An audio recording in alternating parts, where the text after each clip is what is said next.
Radio Free Skaro!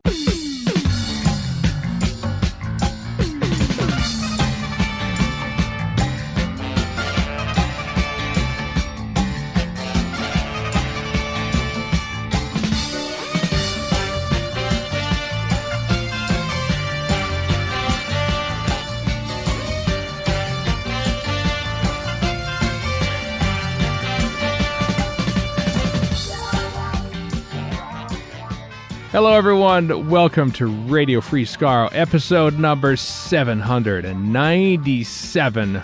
I am Stephen in Edmonton. Chris in Edmonton.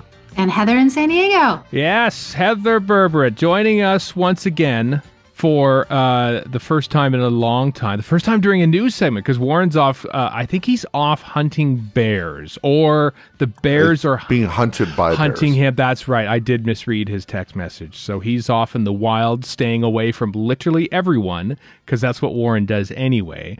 But he's doing it in the mountains. And so we've drafted in Heather to be on the podcast, because there's never a bad time, Heather, to welcome you back to Radio Free Skaro. So welcome back to Radio Free Skaro. Thanks, guys. It's super fun to be here, and I haven't ever gotten to do news with you, so I am psyched to get to this news stuff. Right? Because I love your news. Like, I will, if I'm pressed for time, I still have to check in on RFS News. Like, got to do the first 20, 30 minutes, no matter what else is going on. So thanks for having me. So, I'm sorry to rob you of your listening for a week then, because you're on it. Unless you want to listen to it again when it comes out tomorrow. This is why we're recording this on Saturday. So by the time Sunday rolls around, I think, what did I say again on Radio Free Skaro? You could do that. Saturday afternoon, man. I don't know what I said an hour ago. I know. Yes. Yeah. Heather has teased us, by the way, because before recording, she said, didn't you say, Heather, that you were going to reply to something that we had talked about a few weeks ago, but you were going to surprise us. And A, it would be a surprise if you told us now on air without telling us before. B, it would have been a surprise probably if you told us beforehand, because we're thinking, a few weeks ago, what was even happening a few weeks ago? And I don't know. I don't know what it is. But if you want to bring that up now, Heather, this is your time. If you want to. Okay, well, I'm not going to miss that cue to bring that up. Yeah, got it. Landed really well. It wasn't intentional. This is the part of the banter. It's not rehearsed, folks. It's not rehearsed. Not belabored at all. No, not at all. I hadn't planned to do it. All right. A few weeks ago. All right. And it honestly, again, what is time under this last, year? So it could have been actually a few months ago, but you guys were talking about how you missed that you could just turn on the TV and there'd be some random Doctor Who episode on. Do you remember that combo? I do remember that, yeah. So I'm listening in my car and I'm talking at you as you're playing on my car radio, as I do to my favorite podcast. I talk at you. And I'm like, but don't you know that you can? There is a way to do that. So one of the things I bought myself, since we weren't doing cons and we weren't doing vacations and, those budget line items were going to go unspent. And I was going a little crazy. I went ahead and got a headset, a VR headset, an Oculus.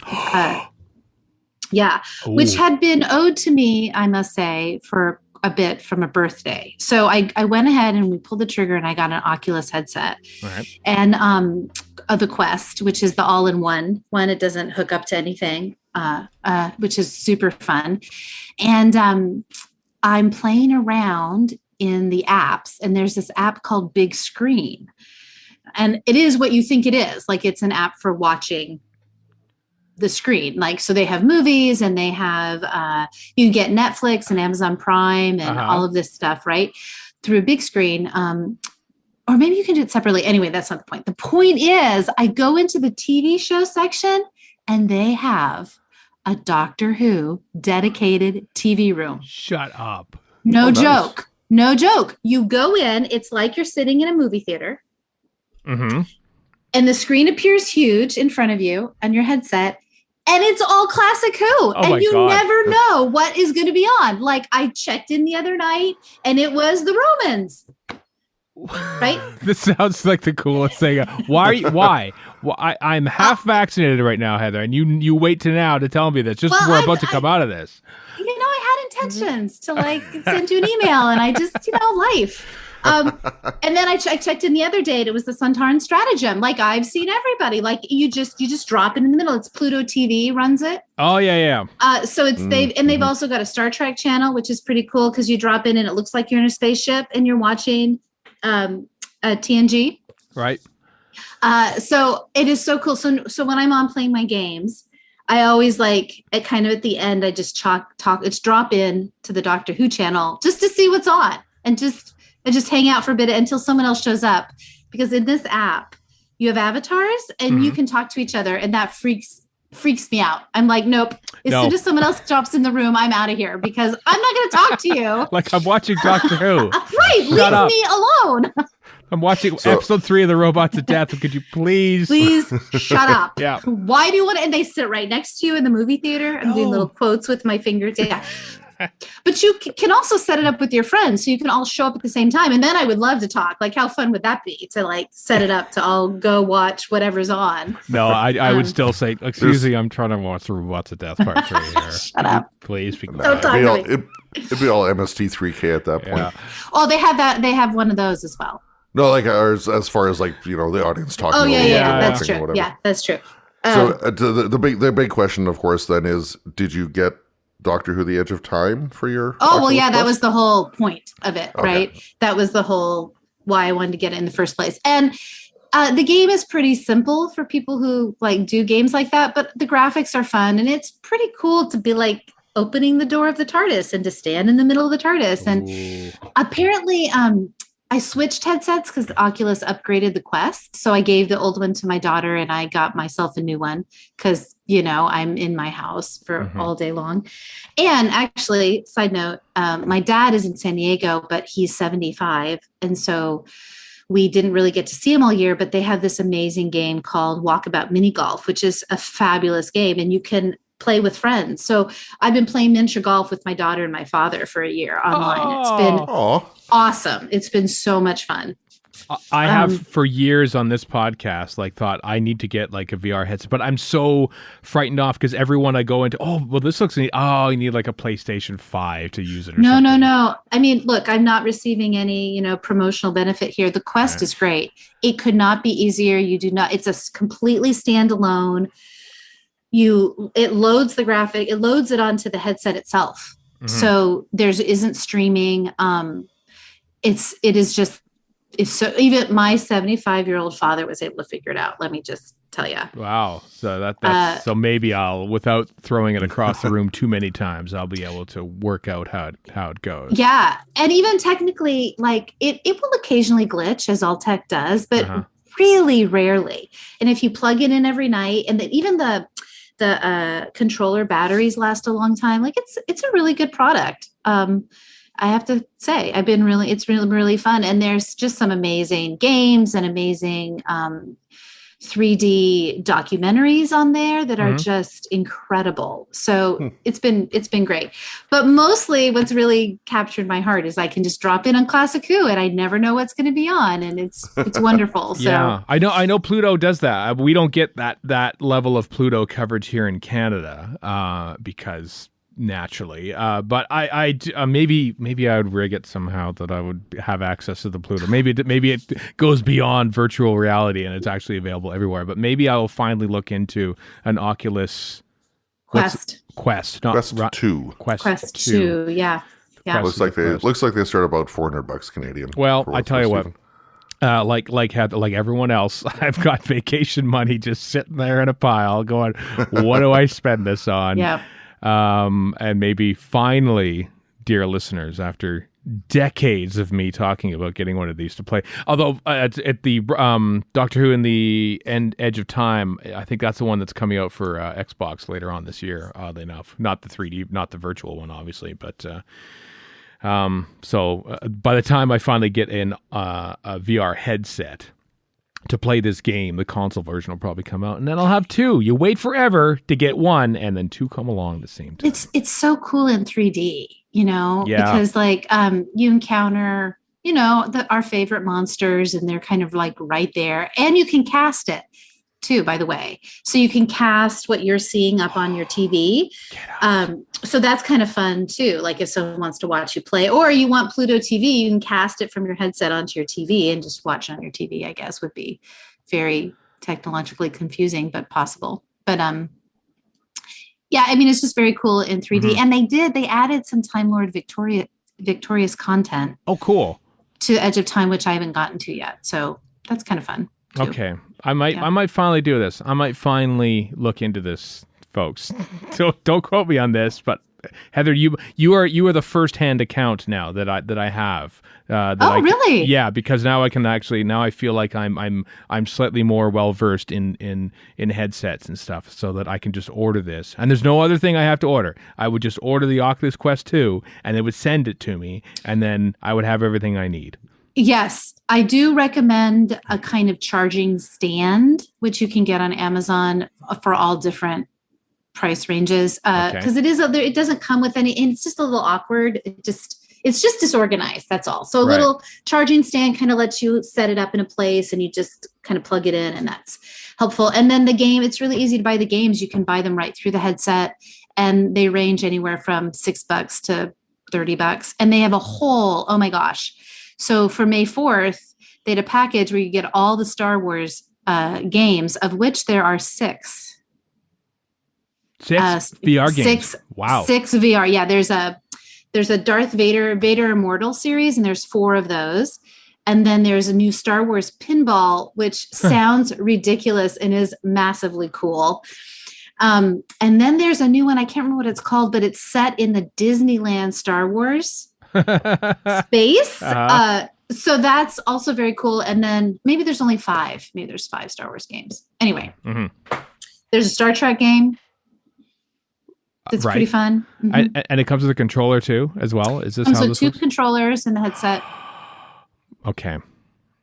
And be careful because Erica's going to want to get one too. Well, she just finished a video game right now, like last night. I'm not going to say which one because people might spoil it for future games, but she might be looking for a game. It is NHL playoff time in a couple weeks though, so maybe watching of things and my attention might be diverted elsewhere.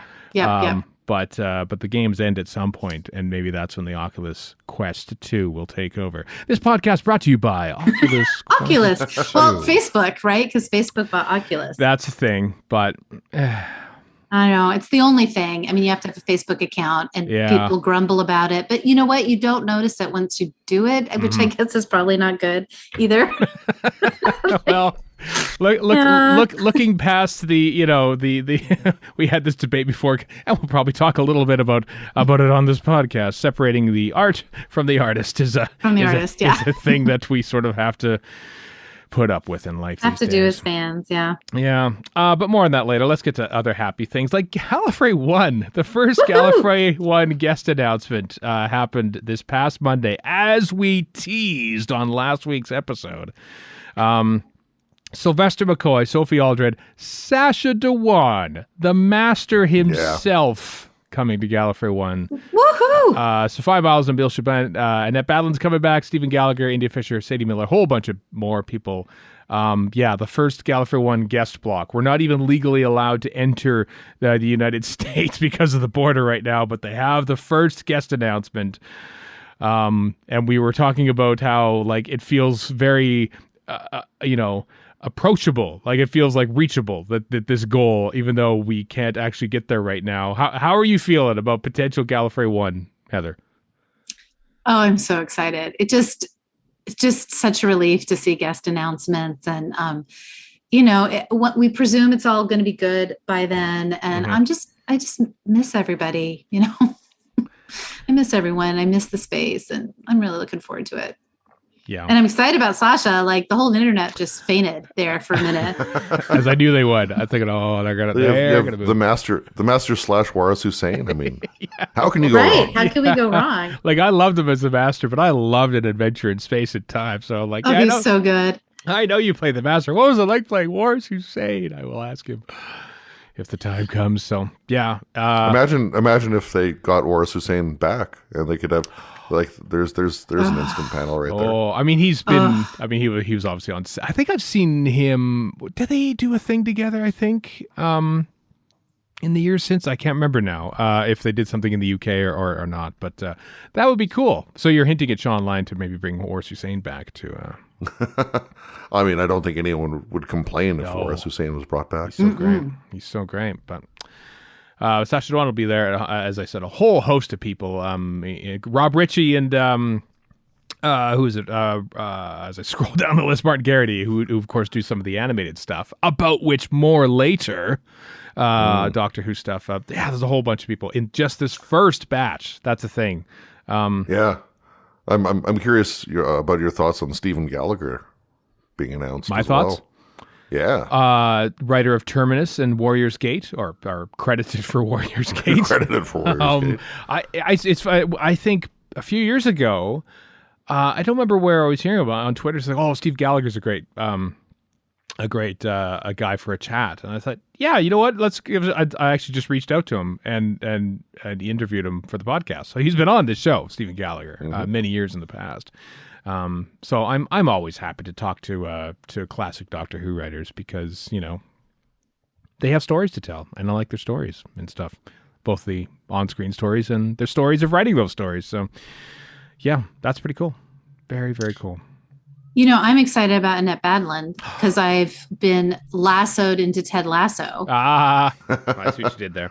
And she's fun. She's it's a little character, but she's super fun. And she's a great interview. And so I'm excited about her. I'm also excited about Roberta in Granada, who is a comic book artist, because I subscribe to the 13th series, right? The 13 Doctor series. And she does a lot. She's one of the primary artists. So I've been kind of watching her stuff for a while. And I'm not really a comic book person, but I really wanted to support the all-female team that they were doing for 13.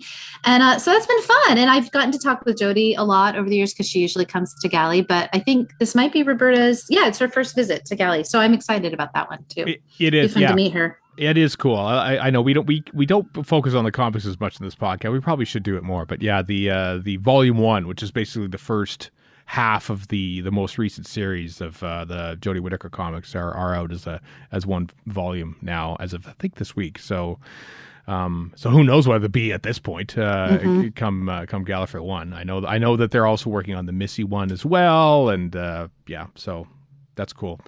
As always, there's always a wide variety of awesome guests at Gallifrey One. You know, from writers to directors to stars to actors. It's all there. And it's going to happen. It's going to happen in 9 months' time, which seems like forever away and not at all.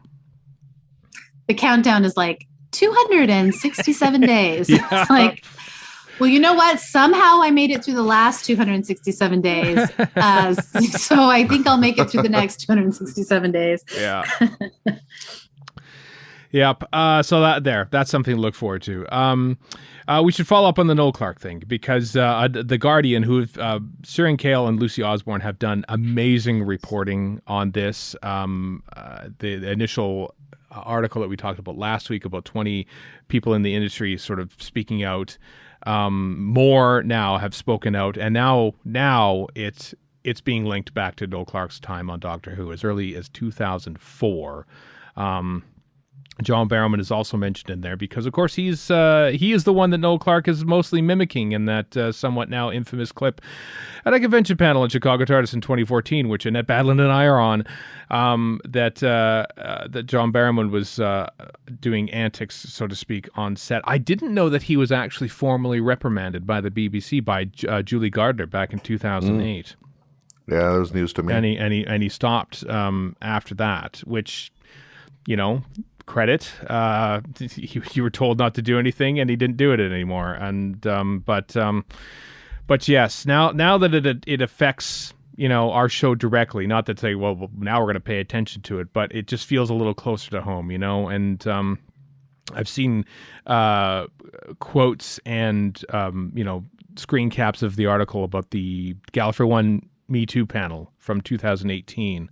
Haley Neubauer was talking about like people that she knows in the industry, like, costume people and stuff, about how they have some stories to tell, and they're sort of waiting for maybe the right time to tell their stories, or the confidence, or the ability to tell their stories, and maybe that's starting to happen now. But Heather, you were at that panel, and you were at a subsequent panel at Gallifrey One too about that. But do you have anything to say on the matter? It just feels really sad, I mean, certainly the first Guardian article made me really, really sad. But then hearing when it also happens in your own family, which is what it feels like, right? Yeah. I mean, that's what Galley kind of creates in this fandom, is this sense of family and connection beyond what happens on the screen. So to know that people in the family were also impacted is just makes me really sad. And of course, remembering we were talking about that Galley Me Too panel when the first Guardian article came out. So of course you think about that panel, and then to hear that, none of the women on that stage claimed that anything had happened in Doctor Who, and it may not have, but they did talk about women who had shared stories with them. Mm-hmm. So you have to wonder if any of those are what is happening, what came out in that second article. But it was really intense in that room that day. It's just one of those moments when you're with other people and people are just really very real. And it's not a thing you expect at a room with, I don't know, what does ballroom hold? 5,000 people. 1,800 people. 1,800 people, It's just not a thing you expect to happen. But I think there was quite a sense of connection that day. And then Sean put together a panel the following year in 2019, which I guess was our last Galley. Is that right? Right? Because we skipped 2020. Yeah. No, we had 2020. We did have 20. Yeah. Oh, it was our last. That's right. Again, right. What is time? What is time? Yeah. So 2019, he put together a panel with Rachel Talalay, Sarah Dollar, Deb from Verity, and some others of us to just kind of say, okay, a year later. And that was a smaller room. That was in that upstairs room, but still it was full. And again, really intense. It's interesting when the stuff so close to you is also so involved in the much broader story, right? So Me Too is happening in all kinds of industries and all kinds of places. And certainly Hollywood is the focus. I mean, Hollywood set it off, but then to feel like you're also, that your little part of the world, not just you personally, because so many women have experienced this in the workplace, but that you're having these conversations at the micro level, at this small little level of this little convention we go to, that's a part of such a much, much bigger national issue. I think in that way, it feels good that we're talking and we keep talking. And I really appreciate, the programming at Galley that didn't shy away from addressing it a year later, right? I appreciate that. And I assume that we'll be talking about it in February again. But so many women have experienced this, and so many women don't talk about it, and they just hold it secretly, don't tell anyone.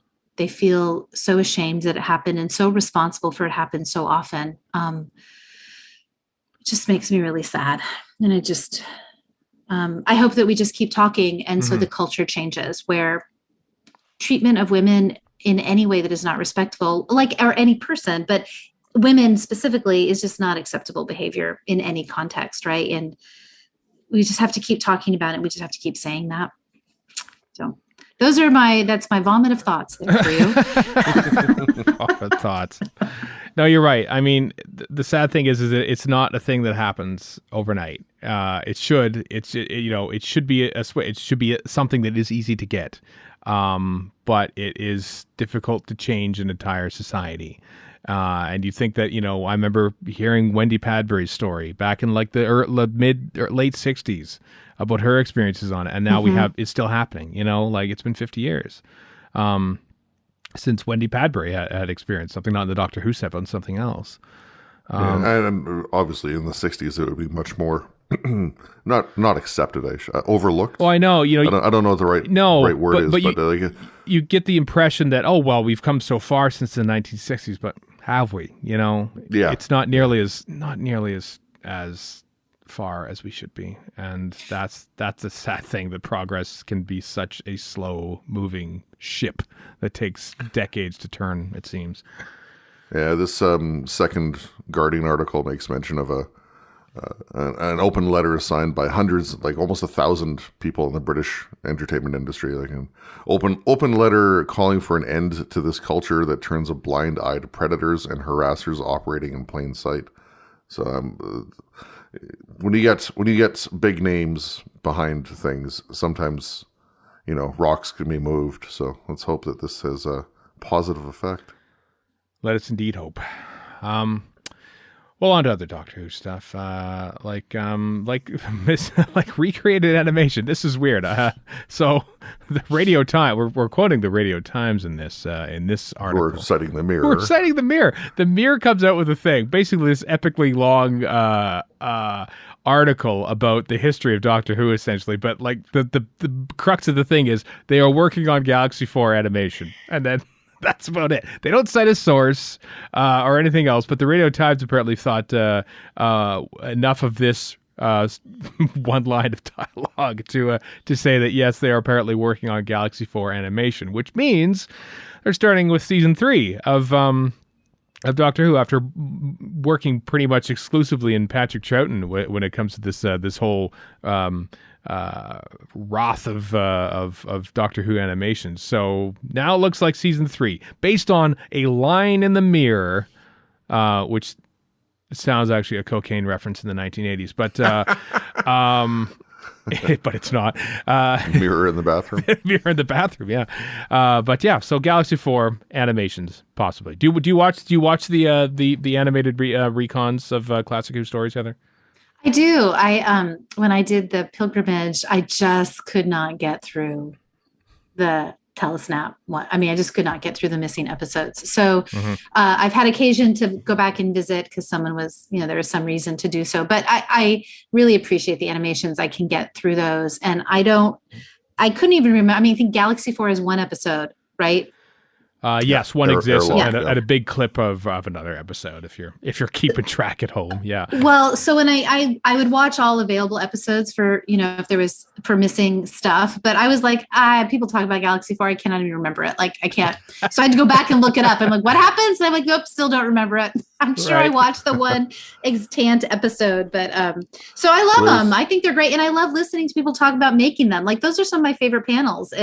And when you guys are interviewing the animators and the creators, I think that stuff is super interesting. So I think it's really fun, and I want to support the effort. Right, I want these recreations to happen, and so by purchasing and watching, then I support the effort of the people doing that. So I like them. One thing not mentioned in this Radio Times article, I haven't read the Mirror one yet.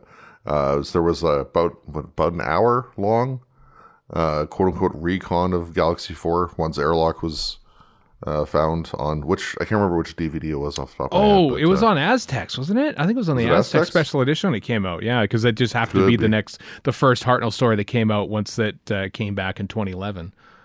Yeah, but there's a nice, I don't know if recon's the best word, but it is, recon. Yep.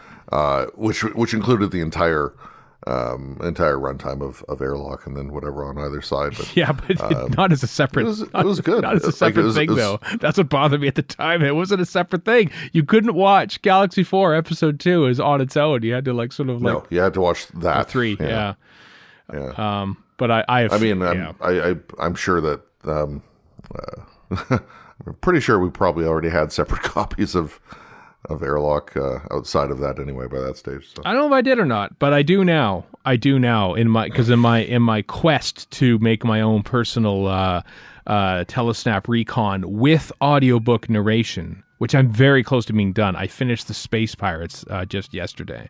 Oh, wow. Yeah, I know. I separated out the Galaxy 4 Episode 3, and then I also used the chunk from Episode 1 in the recon as well. So yeah, I got all the bases covered, Heather. I got the animated stuff, but I also have my own personal, because it's not for distribution. It's like it's copyright stuff. So you can't watch it. It's only for me.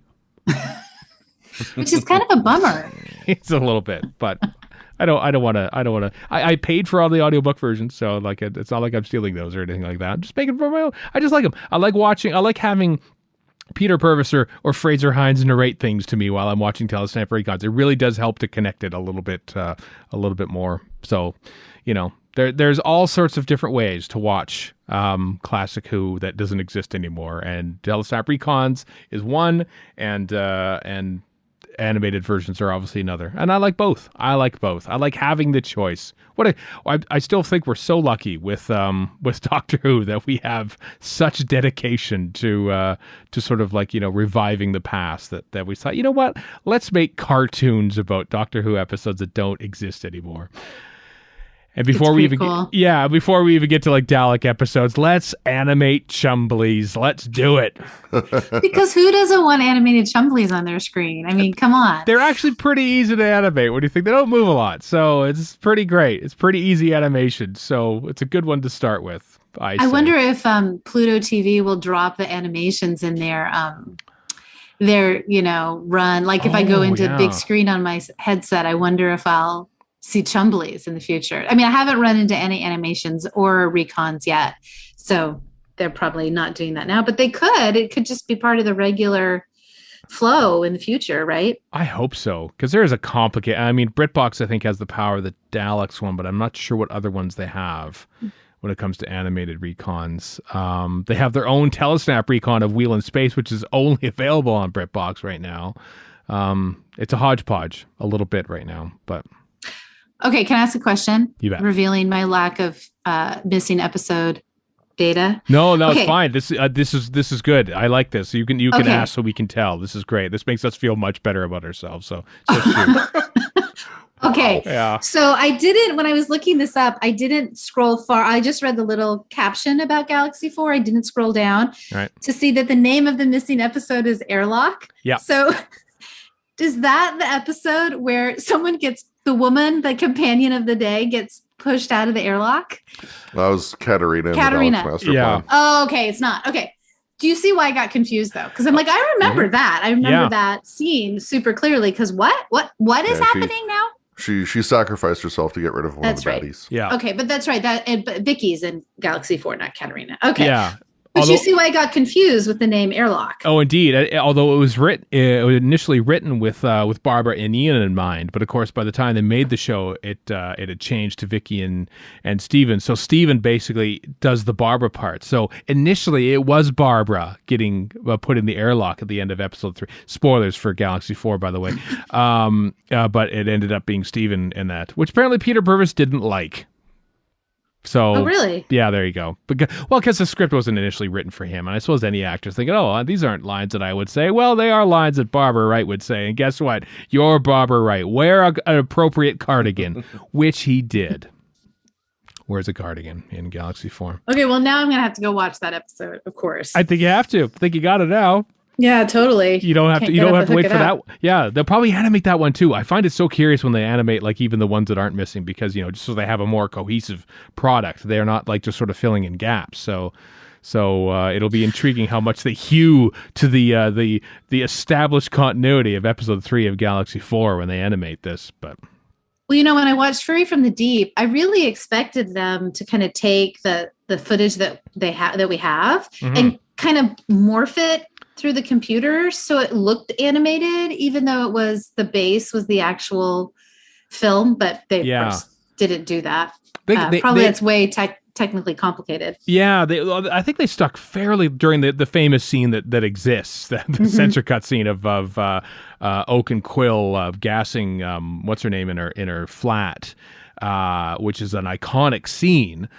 So terrifying that the Australian censors decided no one can see it, except of course that's all we can see now. And so I think Gary Russell did a good job in sort of saying, let's stick pretty close to what people know, because a lot of people have seen that clip and we can't go too crazy. And you would want to, because it's so amazing. It's such an amazingly shot scene. Well, we also have the original sonic screwdriver shots, right? Because I've seen those. Yes.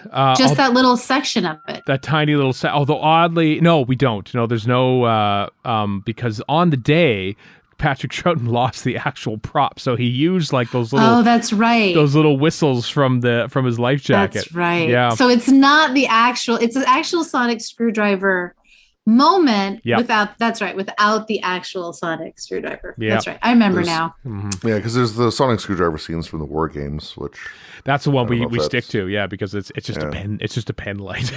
That's the sonic screwdriver in those days. It's like Michael E. Bryant's pen light, but yeah. Missing episodes. I love it. Love talking missing episodes on this here podcast. Apparently, there's still some out there in the hands of collectors. It's Yep. a thing to hope Yep. for, right? One day, there will be a Twitter announcement that says recovered, and it'll be such a joyous day. Yeah. I'm looking forward to that. It'll happen. It has to happen. Oh, it has to happen. Oh yeah, You know. it will. I mean, we know there are more. We just don't know what they are, right? So Yeah, just like, so are we just waiting for these collectors to die? Is that the uncomfortable thing about this? It just now, feels. Stephen, I didn't say that. I'm the one saying that. I just feel like, yeah, we're just sort of like, okay, we're just the film collectors will just sort of like, yeah, well, now it's time because they're no longer with us, and now we can get at their films. But hey, if they're film collectors, at least they're looking after their film collections, right? So who knows? One would hope. Yeah. Yeah. I'll give you your segue for the next thing here. So Do it. going from missing episodes to missing doctors. Missing doctors. Oh, good one, Chris. Yeah. Yeah. If I knew what the next thing was. No, it's the Harry Van Gorkum, which sounds like a fake name. But in the recent Doctor Who magazine, they had an interview with Harry Van Gorkum, who is an actor, who was apparently all lined up to be the Doctor in the TV movie in 1996. Very close to being named, and then Paul McGann swept in and became the Doctor. He was all ready to go, all ready to fly to Vancouver, and he got a call from Phil Siegel and says, no, sorry. It's Paul McGann instead.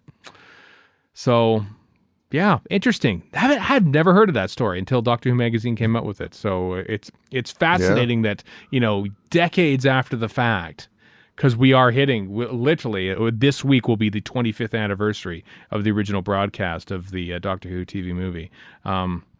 They were still finding out more or less brand new things about it. Quite something. He has nice eyes. I think he would have made a nice doctor. I'm looking at his picture right now. I suppose he does. What would he look like He's in nice eyes. 1996, I think, Harry Van Gorkum. But when I read this, I thought about Paul McGann. Like that's not fun. Splashed across the Radio Times. You weren't our first pick. Yeah. I feel bad for him because he's so amazing. Right? He's amazing. I don't think any actor, apart from like the biggest actors in the world, are probably like the first pick for anything. Well, Yeah. I suppose yeah, that's that's probably the thing true. you have to get by when you're an actor. Thinking, oh, I know that I'm your 8th pick, but whatever, You still picked me. Yeah. But Paul McGann, I mean, I just listened to 7 straight episodes about the rise of Adolf Hitler on a podcast because Paul McGann was narrating it. It was really good. Yeah. But it was Paul McGann telling me this. And let me tell you, folks, Paul McGann can tell me anything and I will listen intently. Because he is a charming man. I remember I interviewed him 3 times in the space of 3 months. L.I. Who, Chicago TARDIS, Gallifrey One. Just happened to just be interviewing him and stuff. And I remember just sitting next to him, just looking at him. And then he would look over at me and talk to me directly. And when Paul McGann is talking to you directly, you do not move your gaze because you are transfixed by that man. So I'm so glad he's Doctor Who. I don't know if Harry Van Gorkum would have had that same effect on me personally as Paul. He was the first Doctor I ever met in person at my first galley. And gosh, he just so relaxed, so comfortable, so at ease with the fans. Oh, I know. So like just a guy sharing a thing that we all love. Yeah. It was like the best introduction to meeting one of those actors ever. I adore him. He's just great. He is so great. Yeah. He as you say, he's just the most down to earth, just sort of regular fella. Yeah. And I love how he talks about acting. I mean, they're all great people. Like I have not met any of these people who play the Doctor that I do not think is wonderful, but he is such a hard, this is hard work. I work hard. I'm a working actor. I got to go where the money is. I got to support my family. Like, there's just no BS with him. She just talks. He's just like all the rest of us trying to pay our mortgage. And I really appreciate that about him too. Absolutely. So well done, Paul McGann, 25 years of being the Doctor. How about that this coming week? Let's talk about other. Maybe Paul McGann will be immortalized as a Pudsey Bear. How about that? That would be fun. Children in Need are bringing back Doctor Who bears, and they've thrown out to Twitter, which iconic Doctor Who look would you most like to see in bear form when they're released this year, with all the Doctors Who up there? All of them, including the Joe Martin Doctor, the War Doctor's in there. They've already done one for 10 and 13. Do we have any thoughts about which bear we would like to see in bear Doctor in Where bear are my form? Morbius Doctor bears?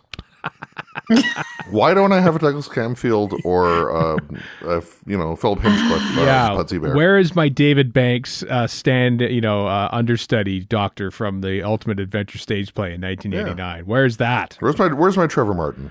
Where's my Trevor Martin? Hashtag fanboys. Yeah, nerds. We threw right for the obscure ones. I think. Where's my what's his, Edmund Proudfoot? What's his first name? Brian Proudfoot. Brian Proudfoot. Well, he's just William Hartnell's costume, but I would like. I mean, I think the Sixth Doctor outfit in bear form would be fun. I would like to see a scarf on a bear as well. So I don't know. But so would McCoy's jumper, the question mark jumper as well, would be a lot of fun on a bear. On a bear, that would be kind of fun, actually. Yeah. Well, I'm sorry. But I mean, like Tom Baker's scarf, Peter Davison cricket outfit.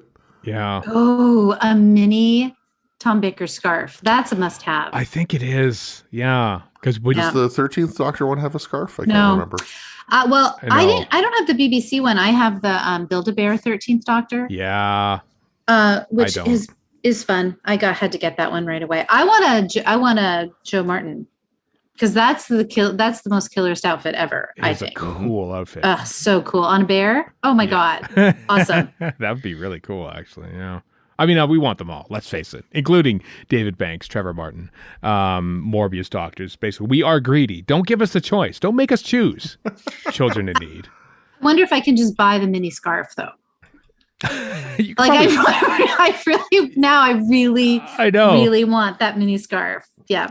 This is how things happen. It's just like random debate about things, and all of a sudden, wait a second, this joke idea that we came up with is actually the best idea anything has come up with in the past year. So now we want a little mini Doctor Who scarf for our bear.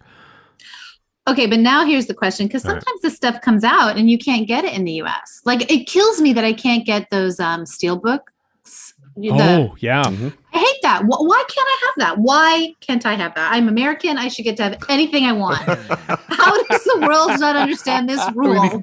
I mean, you can pay a small fortune to have them imported. Yeah, that's true, but it's ridiculous. So I hope that we can buy these bears in the United States and in Canada, because you guys they also don't let you have everything that you want. Nope. Even less so. Yeah, basically we get the table scraps from America. Oh, okay, we can give you this. We don't even, as we said, we don't even have classic Doctor Who on Pluto in this country. So the fact that the chance of us getting a bear, no, we're gonna have to order it straight from the UK.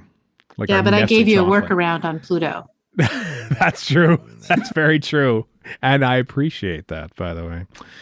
All bears are good because it's a teddy bear, and I love teddy bears. So, but I don't know if this is a scientific poll at all, or if they're just sort of doing this to drum up support, and they've already decided it's going to be, I don't know, Matt Smith or something like that, or PCAP in bear form, because you think here's grumpy season 8 PCAP, and then all of a sudden he's a cuddly little bear. I think that would be kind of fun. PCAP's black jacket with the red lining would be fun on a bear. It would be. Oh, it'd be fun on a bear. The tuxedo suit, 13's tuxedo jacket. Oh, yeah. With the short pants. Yes, with the short pants. Mm-hmm. Yep, that would be good. Lots of opportunities for Doctor Who bears. So there you go, children. I'm sure you're listening to this, Children in Need. There you go. There's your focus group right there. We want every Doctor actor, every outfit, every era, every. We want black and white versions of Hartnell and Troughton bears. Yep. Ooh, that would be fun. They did that for Action Dollars a few years ago. Yeah, they had some black and white Troughton and Hartnell ones. Yeah. All of them. We want all of them. Don't give us a choice. Give us all. That's what we want. Listen, we don't even have, we have like 1/8 of all of Doctor Who episodes ever made are missing. At least give us all the bears. That's all we ask.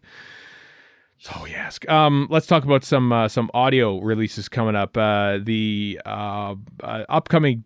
There, I forgot to click the link, Chris. I forgot to open that link. Can you believe it? Yeah, I can believe it. Upcoming audio releases in May. The book itself is coming out. Alex Kingston's Ruby's Curse. It's all about River Song and Melanie Malone. She's written a book and it's coming out in audio form as well. Unsurprisingly, she reads it because she wrote it, and she's an actor, and so she can do that. Also, Doctor Who and the Underworld is written by Terrence Dix, is being read by Louise Jameson, with John Leeson reprising his voice of the K9. This one I just bought because I wanted the Space Pirates to come out, the Lost TV Episodes Collection 5. I was literally on the Apple iBooks website waiting until this thing came out. I was hitting refresh until this collection was coming out, and it finally arrived, and I instantly bought it, and I instantly downloaded it, and I instantly ripped Space Pirates so I could add it to my personal collection of recons. So I have that. That is the most positive series of things said about the Space Pirates ever.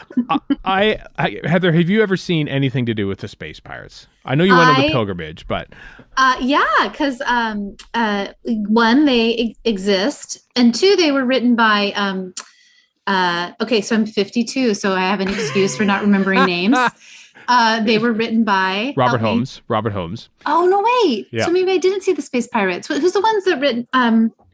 Oh no, I'm just embarrassing myself. Oh no, it's fine. We're here to help. Are you thinking Pirate Planet? Or? Yes, I was thinking Pirate Planet. Douglas Adams. So yeah, Douglas Adams, because it's important to see all of his work. So no, maybe no memories on the Space Pirates.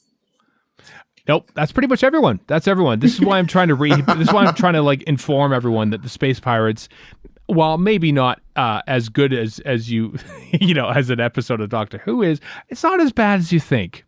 And it's just, I think it's just completely forgotten because it comes right before the War Games, right before the end of the whole black and white era, right before the end of Troughton. And like one episode exists, no telesnaps exist because the poor chap who had done telesnaps had died by that point.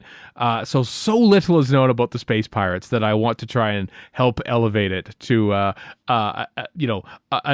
past the level of also ran. It's like, that thing that gets sort of like forgotten about, and so no one votes for it in Doctor Who episode polls, and so that's why it finishes so low. No, Space Pirates. Did it have really junky miniature work? No, really good miniature work actually. That actually exists. Some of the film inserts of a lot of the spaceship sequences actually exist. And so I seem to have a memory of those.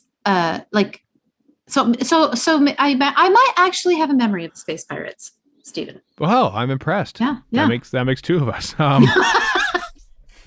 It has one of the great line deliveries. By great, I mean weirdest. Jack May in episode 2, or it sort of goes, "Oh, we are going to be too late again." I just find the way he says that line is ridiculous. Anyway, Space Pirates, the Lost TV Episodes Collection, Collection 5, which is the last of them, is now out as a whole package for BBC Audio. I know because I bought it within seconds. I bought that as quickly as I bought The Enemy of the World and The Web of Fear when it came out back in 2013. Also available in June, the Nightmare Realm by Jonathan Morris is read by Dan Starkey. That's a 12th Doctor novelization. That's pretty cool. Arc of Infinity is read by Jeffrey Beavers, is also out in June. And then coming in July is Meglos. There's the Second Master Collection, and Bessie Come Home, and Beyond the Doctor thing, and The Wheel in Space. The novelization for that is coming out in August. So all sorts of stuff from BBC Audio for when you're getting a commute back under your feet again. You can start listening to things again in the car when you're going places. And now BBC Audio is there to help you. Like with Big Finish, another Big Finish. 6 versus 11 screams the headline because Colin Baker is the 6th Doctor, of course, and he faces off against the 11. Not 11 people, of course. The character played by Mark Bonner, and a new Big Finish set coming out in September of 2021.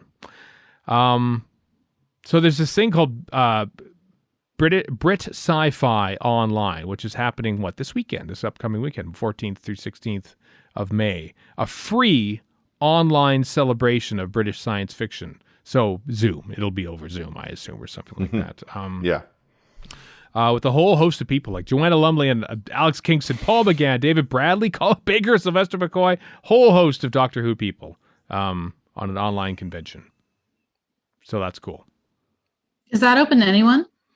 That's open to anyone, I believe. Anyone. Free. Like, you don't have to prove, like, it's British, so you don't have to prove that you're British or anything, right? You can just, like, go online and watch it. I believe yeah, this is a great lineup. Yeah, right? Yeah, there's tons of people. Wow. Tons of people. Yeah. It's got the Tomorrow people on there, everyone. There's 3 of the Tomorrow people are on that thing. Wait, what's this Avenue Who thing? Have you guys seen this? I'm assuming it's some takeoff on Avenue Q, but no. Muppets and Doctor Who collide in new adventures from Avenue Who. We will be joined by the creator of Avenue Who, as well as a few very special surprise visitors. Huh. Well, the link in there is to their YouTube channel, so. Huh. Fun. Lots, probably stuff to check out. Lots of stuff. Yeah.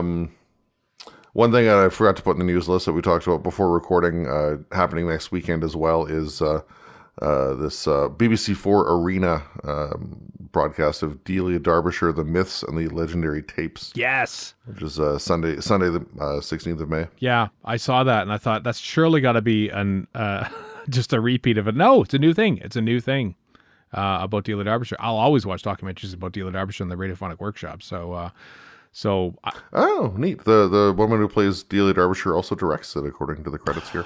Oh, that's that one. I think I remember hearing about. It's like a slightly fictionalized thing, or it's a different thing. I'm sure this is docudrama. So I mean, when it's dramatized, it's going to deviate from reality to some degree. Mm-hmm. That's true. So that's the thing to look out for as well. There's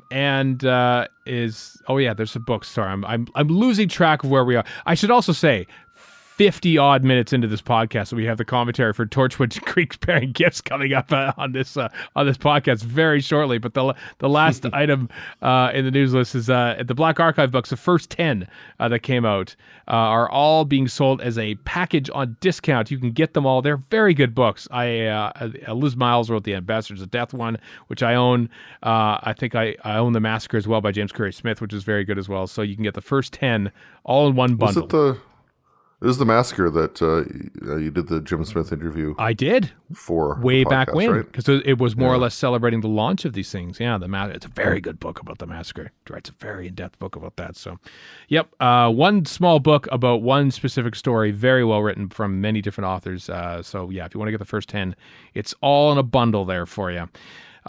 Goodness me, Heather, we've talked for like an hour about nothing. This is the longest banter section, and it's been great because we got to talk to you. So Heather, thank you for joining us for this section of the podcast today. Guys, it is always wonderful to talk with you. It is wonderful to listen to. Thank you so much for having me on and for doing a mind-blowing 797 episodes for fandom. Thank you. Well, thank you for listening and being here with us and being here to support us through the next 797. I'm right here all the time. I got your backs, guys. Awesome. After the break, then, as I said, Torchwood Revisited commentary series, Greeks Bearing Gifts. Enjoy. Yes, welcome back. Torchwood Revisited. We're about the halfway point, I guess. Yeah, we are. We are exactly past the halfway point because it's 13 episodes. Well, you had 6 down, 6 to go, so we're at the halfway point. I thought there was 10 episodes for some reason, and then I found out there are 13. I'm like, oh, no, okay. There's 10 Miracle Day. Yeah, there's 10 Miracle Days, so that divides evenly. 5 Children of Earth, and then 13 apiece for Series 1 and Seasons 1 or Series 2. What are we doing? What do we call it? Series is British. Yeah, because if you call it like modern Torchwood and classic Torchwood, classic Torchwood is season obviously, and then modern what the hell is modern Torchwood? Big Finish? Miracle Day. Yeah, Miracle Day. Yeah, so season 1, 2, and 3, and then Series 4. I don't know. Who cares? It's Greeks Bearing Gifts. We're now into the stage of the first series of Torchwood where I have next to no memory of what we're about to watch. So this is going to be really interesting. I remembered Countryside. I remembered Small Worlds as the thing that happened, apart from most of the plot. But I feel like Greeks Bearing Gifts and they keep killing Susie, and whatever comes after that, oblivious. I may as well be watching it the first time. That's Random Shoes. I hope it's just an hour of Anthony Quinn yelling in character. Anthony from a film Quinn. that has nothing to do with Torchwood. Oh, well, who knows, Warren? I would be as surprised at that as I would be anything else that happens in the episode that is about to play out before us. So you've got your legally purchased Blu-rays, DVDs, HD DVDs, because they probably came out that way. Good. Here we go. Torchwood Season 1 or Series 1, Episode 7, Greeks Bearing Gifts, in 3, 2, 1, play. I think my level of recollection is pretty even across the whole series, which is so is mine. like None. bits and pieces and scattered memories and not much else. Yeah. Well, that sounds about right. Well, I mean, that's why we're doing it this way. I mean, because I, for the Doctor Who ones, like with each new series, we review them over the course of a weekend. I watch them twice or 3 times if I can. We review them, and then it's sort of like, okay, that's it. Let's get on to the next episode, and then the cycle goes by, and then I kind of forget to watch them until the Blu-ray comes out or something, and then even then it takes a little while. And so when we do the commentaries for those, I like to sort of watch them again before we do a commentary, just because I feel like I owe it that much. Not that I don't owe Torch. Oh, that's some proper abuse. It's there. The Highlanders. This is a lost Highlanders tape. It is. This also, is a censor very. Well, not just violent, but very video. It does look video, doesn't it? Anyway, I feel like part of the appeal of doing the Torchwoods is just discovering them again. And I do not remember this whatsoever. No. Nothing. No. When after the first series aired and the DVD set came out, I was still living in Britain at the time. I bought the DVDs, and I did watch the set probably a good few times. Really? But that was also 2007. Oh no, the Radiophonic Workshop's after. Yeah. I think so. Is that the Oak Tree off in the distance? I think it is. So those campers getting eaten. So you bought the Blu-rays, Chris, or the DVD DVDs. Rather. You bought the DVD just shortly after they came, basically when they came out, or? Oh yeah, I probably bought it launch day. Yeah. Wow. Okay. That was back in the year. He's got a musket. Yeah. Look out, he's deadly. I was just trying to think when you met Kat in 2010, or maybe you met her before then. I'm trying to think did her influence? Yeah, did her influence you in watching the show? Oh, more? No. Okay. Did you just sort of say I'm not going to watch it at all just to circumvent you, contrarian Cat? Do whores have prayers? Yeah. That's also, I noticed they completely question. avoided a musket flash there. They just went straight to the white screen. They did. Yeah. Yeah. No, I was back in the day. I was a reasonably big enough Torchwood fan. That was Bern Gorman doing his own driving there. I just want to point that out. He ripped around that thing and I want to stopped point right out on it's the light of day and things are still pretty damn vidfire. Yeah, absolutely. Sorry, Chris, I cut you off there with the. And then I haven't gone back and listened, but I do recall there being mentions from other people about quite strong positivity about Torchwood from you guys before I joined the podcast. Oh, I don't remember. I think we were just happy to have anything Doctor Who related. Yeah. Yeah, exactly. To have more Doctor Who. We weren't jaded. Also, remember how positive we were about Class? And when I think about it, I don't really think about it.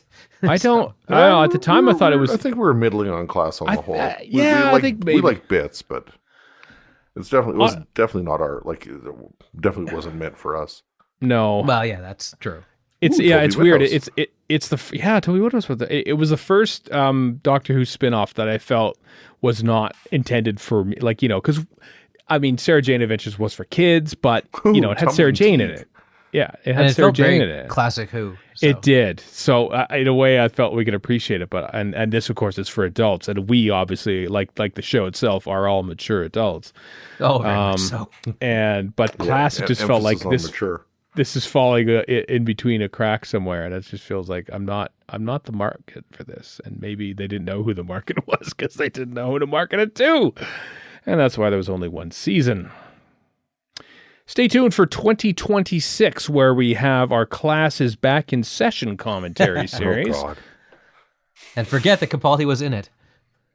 Just the once. Just the once. The one episode. So it's easy to forget. There's a soccer ball there. That's my Fenway soccer ball. Ah. That's a classic. That's a Telstar design made for the 1970 World Cup in Mexico. But it's iconic. Named after the satellite? Yes. I don't think it was, but I can't disprove that. So it's just the best soccer ball design. I just adore it. Look at those flat screen yet Academy ratio screens.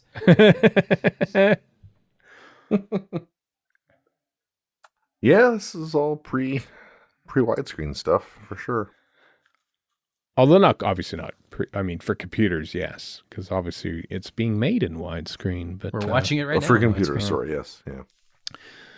I first got a widescreen TV, that being a non-cathode ray tube TV in 2010. I got it shortly before the Stanley Cup playoffs, as I recall. So, this was when I got mine, and it looked like like I never so in order back in those days, kids, I would have to sort of acquire these episodes, and I'm not sure. Maybe I had like a little media player that was able to play onto a thing, but I had to hook it up somehow to my cathode ray, my big tube TV, 27-inch, which was giant in those days.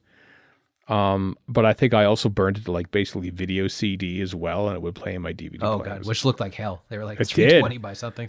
Yeah, and but that's where you get your best pirated. Perfectly legal stuff. Perfectly legal. Listen, I have bought Torchwood twice over since then. Okay, I've more than made up for it.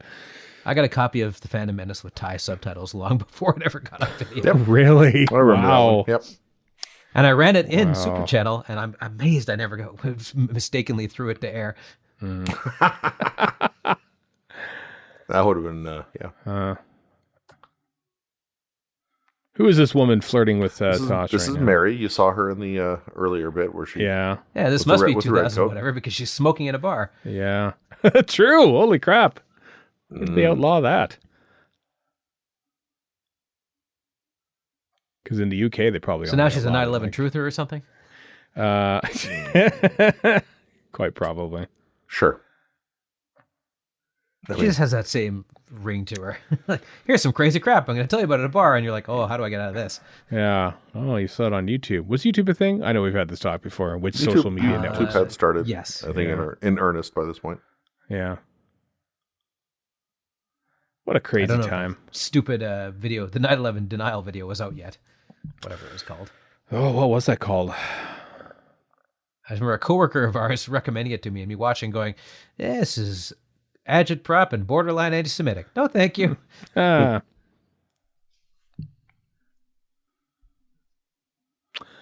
She is spilling state secrets, and frankly, if I was Captain Jack, I'd be sitting somewhere with a sniper rifle, just ready to take Tosh out. Oh, no. And everything changes. Pam. They probably all have implants so you can flip a switch and they just drop dead. Yeah, they should. This is highly irresponsible. What did Tosh steal in the first episode? Was it the glove? It was the I think so. The no, gauntlet. Susie stole the glove. Yeah, it was the stole rewinding glove. thing, wasn't it? Whatever that was. Oh, it was the scanning. She was basically scanning books for PDFs. That's right. Yeah, right. That was her big amoral cause, is to say Owen's gonna go have sex with half of Cardiff, whereas I am gonna go home and scan some books to PDF form. Yeah.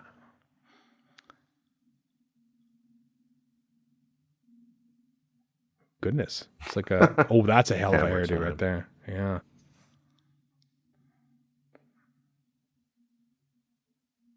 So any thoughts on it taking halfway through the series before we get an actual Tosh episode? Probably not good. No, not she's also the last of the 5 to have a same-sex dalliance. Oh, yeah. That's true. Which is, well, this episode.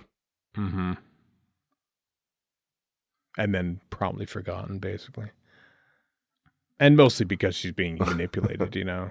Well, I think mostly because this is, post-watershed and sexy. That's right. Sexy. What did this aim? Like 9 p.m. in the UK, probably, down there? I think 9 was, whatever the watershed. Yeah. Yeah, I don't remember any of that. I remember her. I remember the Mary. Oh, she's got a lot of glitter on her face. Yeah, 'twas the time. Well, it never goes away. No, it doesn't. The herpes of the crafting world, as I keep hearing it called. Yes, it is. Let me tell you, I have a big giant Lego baseball stadium on. I can't really call it the kitchen table because there hasn't been a meal served on it in 7 years because the ballpark's been on it. But at winter around Christmas time, I put our little Lego Christmas Village stuff up there. And I get, that sort of like gauzy kind of like fake snow that you put down on for, fake Christmas villages. Anyway, I put that on the ballpark to have underneath to make it look like Christmas. Of course, there's little bits of glitter in there. And yeah, Chris, you're right. I can't get that little glitter. Like I blow it out with like the compressed air can. It just pops up. I try to vacuum it out. It gets there. It's there. There's always glitter now. There's always little bits of glitter on my Lego baseball park. By the way, that idiotic 9/11 conspiracy video is called Loose Change. I remember the name of that, but I didn't actually watch it. But Everybody was passing around. I was like, "This is nonsense. It's one-sided garbage." Yeah. Was it passed around on video CD? Was it or? Well, more like the internet, but yeah. The internet. Tasha's all very happy now that she's met a person. So yeah, Toby Whithouse wrote this. I know you mentioned that at the beginning there, Chris. Uh-huh. Some proper talent going on in this episode. Yeah. And Colin Teague's director.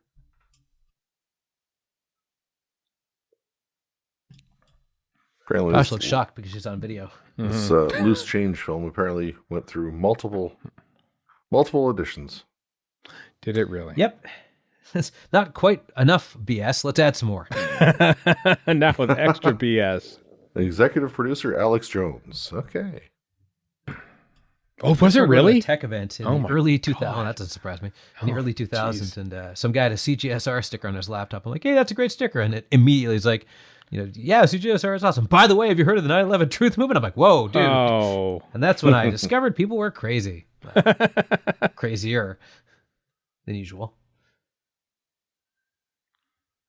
By the way, Torchwood truthers, feel free to email me particularly. I will debate you all day about how full of crap you are.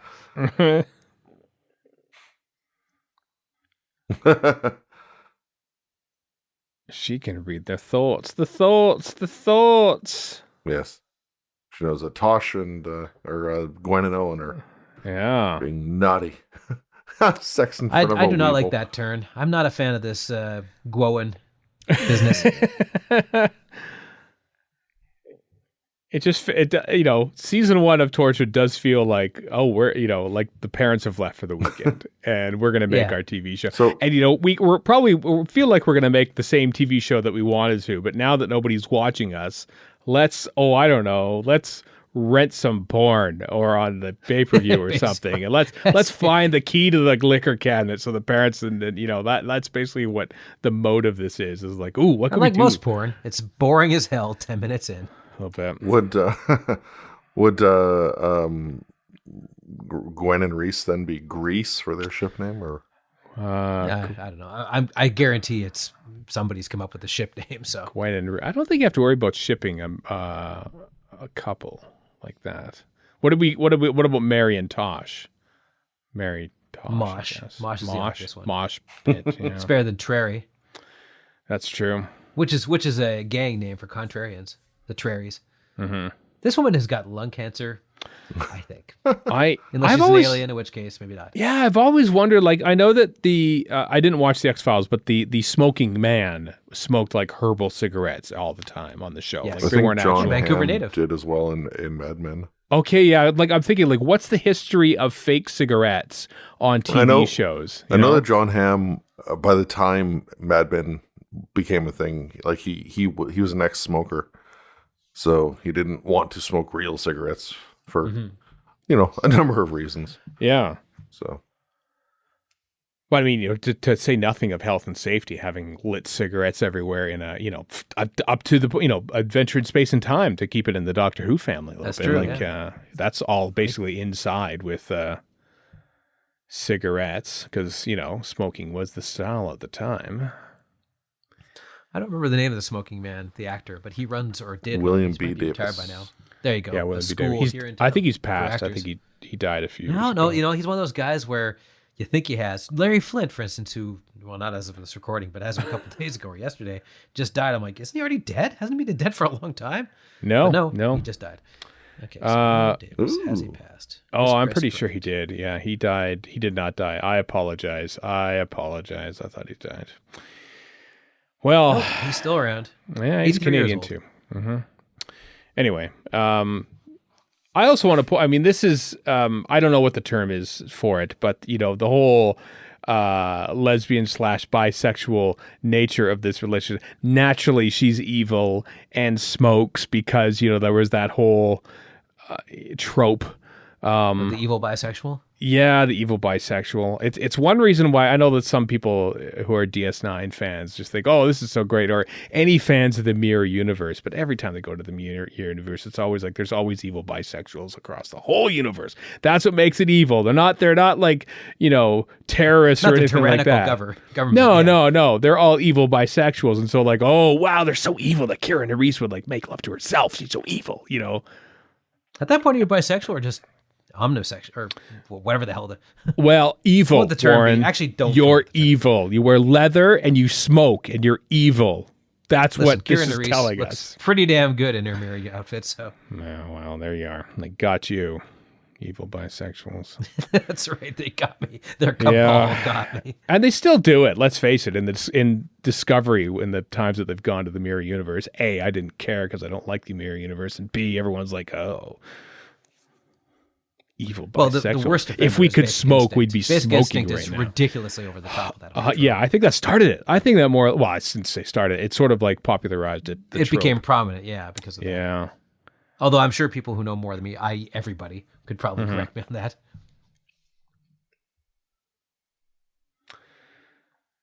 Yeah. And stop smoking in my bedroom. Come on. Smoking.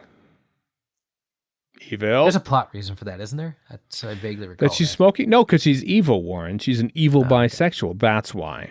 That's your plot reason right there. Because the parents are away when they're making Torchwood. We can do whatever we want. Smoking. Evil bisexuals. That's pretty much it so far, isn't it? Yeah. Well. RC vehicles. RC vehicles all over the house. Mm-hmm. It is 2007 after all. I mean...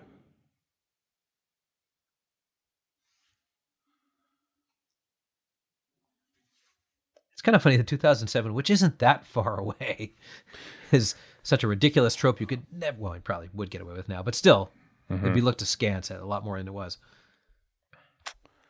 Possibly. Like how, like this is what, 14 years, it is 2007, right? I mean, I know we was messed there up in 2006. Yeah. 2006. I keep saying 2007. I don't know why. I just always associate Torchwood with 2007. So yeah, 15 years old. 15 years old. My God. What was 15 years old when this came out? What's 2006 minus 15? 1991. 1990 grunge was 15 JFK. years old. The movie JFK, not the president. He didn't make it to 1991. Well, that's what you think. Somewhat famously, as a matter of fact. Delayed Doctor Who by a good minute and a half almost. Yes, that's the only significance to that entire event. Yeah. This pendant makes her a pedant. That's why she's stumbling. Pendant? Mm-hmm. Yeah. This totally is. I mean, I know that I don't think they ever had any, double banking of Torchwood episodes. But you get the impression that like this is a Tosh episode that was shot at the same time as like literally any other episode because Tosh barely features in them. Oh yeah. You know, but that wasn't the case because I don't think didn't have enough crews. Also, I've never seen Cardiff this busy. This is Well, we saw Cardiff for all of about half a day, and we were in true. not the main part of town. So. No, I guess we weren't. And it was like November, early November. It was the 5th of November, as I recall. It was quite a day. Road trip all the way down to Cardiff, film with the Doctor Who And all the way experience, back. no longer there, and all the way back for a pub meet and Guy Fawkes night. Pub meet was the same day. I totally forgot about that. Same day as Cardiff, yeah. Wow. God, we No crammed wonder a I lot got that. so insanely drunk. Thank you, everybody, for buying me drinks, by the way. Oh, it was a great time. Almost over 5 years ago. I got to tell you, since we're doing commentaries over this, and a lot of the dialogue is basically voiceovers of Tosh listening to other people say things, I am having a hard time following what's going on in this episode. Me too. Also, I I'm don't not. buy that anybody has these coherent thoughts. People probably just have dumb thoughts. I know So I do. dumb. So I'm pretty sure everybody else's Yeah. thoughts are going to be like, I like donuts or something like that. Yeah. I've seen him before. Was he in Doctor Who, I wonder? Is that kid playing a Game Boy? It might have been. Maybe. I feel like I've seen him in Doctor Who. But that would take a lot of effort to find out. And I'm not going to do that. Chris is, though. Yeah.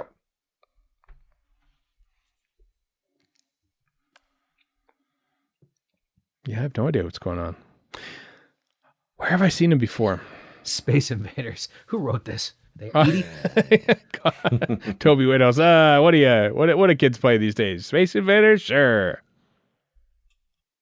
There we go.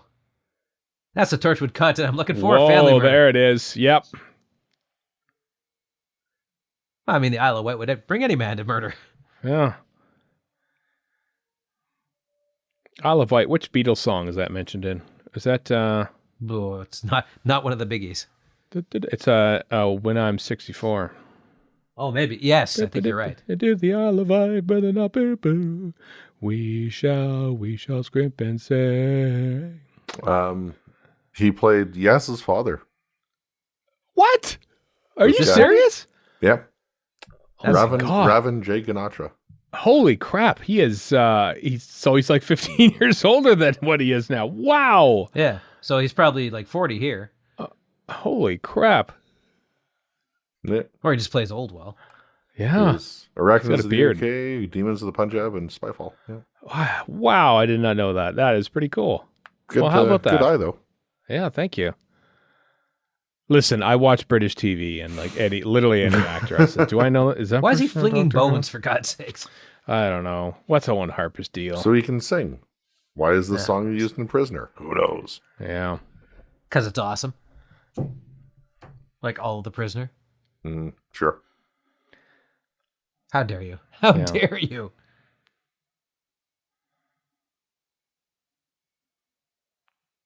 I've said it before. I've said it many times. I really like this set. I like this operating theater. It's very Victorian. Like it actually kind of Yeah, you can reminds see me. a bunch of guys in top hats tutting the skeleton. You can kind of see like Lightfoot in the towns of Wing Chiang, sort of. And as a training operating theater kind of thing. Yeah. Yeah. Yeah, it's quiet. He's appeared to have a case of the lupusumix. Lupusutics. That's me optics. Casey, you've been drinking. No to drop. Well, it's time you started. I know talent has its problems, but damn, there's some good dialogue in it. Apart from the racism, which is Apart from the a big It's- part. It has to be said. It's a bit of a speed bump, yeah. One Yeah, could say. a way bit of a speed bump in a playground zone, but still some good dialogue in the most racist Doctor Who ever made. Oh, Greek mythology. That's right, because there's Greeks. And they're bearing gifts, I assume. Yeah, that's hence the title, I guess. It didn't come by. Did Carl Sagan mention Philocities at some point? Philocities. Yeah. It sounds like Oh, bad there it is. rhyming. Was Philocities mentioned in The Mythmakers back in 1965? I think Carl Sagan did mention him in the book. Cosmos the book, I think. Oh, I don't know. I just watched Cosmos relatively recently for the 40th anniversary, and I know he talked a little bit about ancient Egypt and stuff. In the Greeks. And the Library of Alexandria, which is one of my favorite parts of the book. Oh, that was the scene sync bit in the TV That's show. right, yeah. It doesn't look the same today, probably anyway. Paying no attention to the matter at hand. No, the new Library of Alexandria, which I have been by, not in, but by. Well, I mean, I'm not paying attention to this actual episode. I know. I just wanted to finish that thought on it. I'm quite enjoying this. You know, if you re-edit this episode, this is sort of like a charming little rom-com between Mary and Tosh. That's true. You know? Also, she's not smoking, which is rare. I don't think you can smoke in this cafe, I'm hoping. Who is that old man looking at them? He's just giving her the death stare. You pervert. Yeah. I thought it was actually the late Phil Martin. That's why I voted Tory to stop this sort of thing. Yes. Ah, there we go. Oh, there we go. Thank God for that. That's all it takes for you to light up, eh? Wow. I mean, I think you're underselling Tosh there a little bit. Yeah. Maybe she's a great kisser for all we know. Well, that's true. Yeah. Have I seen Mary before? You know who she reminds me of? Maybe it's just the haircut and the desire to smoke. Is what's her name? Miss Quill from the aforementioned class. Oh, that's exactly what I was Catherine- thinking. Yeah. Yeah. Well, it's what can I not. think of her name? Catherine something. Yeah. We're terrible at this. Apparently, the person who plays Mary was in something called My Family with Zoe Wanamaker. Another I show don't I know know. that.